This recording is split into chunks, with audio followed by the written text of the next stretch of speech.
Welcome to the Slop Farm. Enjoy the video. You start by confirming formats so nothing silently drifts.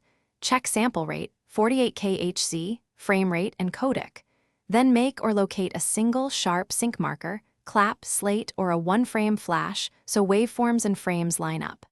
Import both files into your timeline or DAW with waveform display on and video frame stepping active.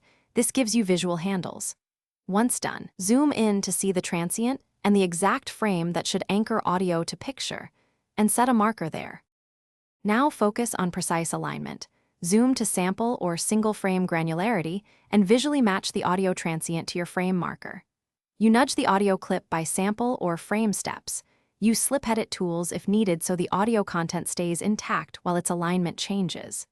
Make sure to check visual lip movement against the transient and listen for softness that indicates a fractional frame offset.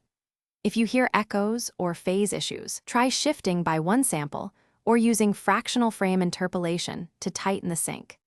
To finish, render a short test clip and play it on the actual device or app your audience will use so you catch platform-specific delays.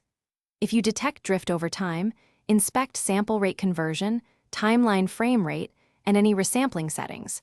Re-export with matching rates or resync long takes with time stretch compensation. If problems persist, lock via timecode or re-record a reference slate. One quick troubleshooting tip.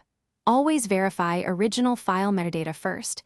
Mismatched rates cause most Thanks for watching. Consider subscribing if we helped you today.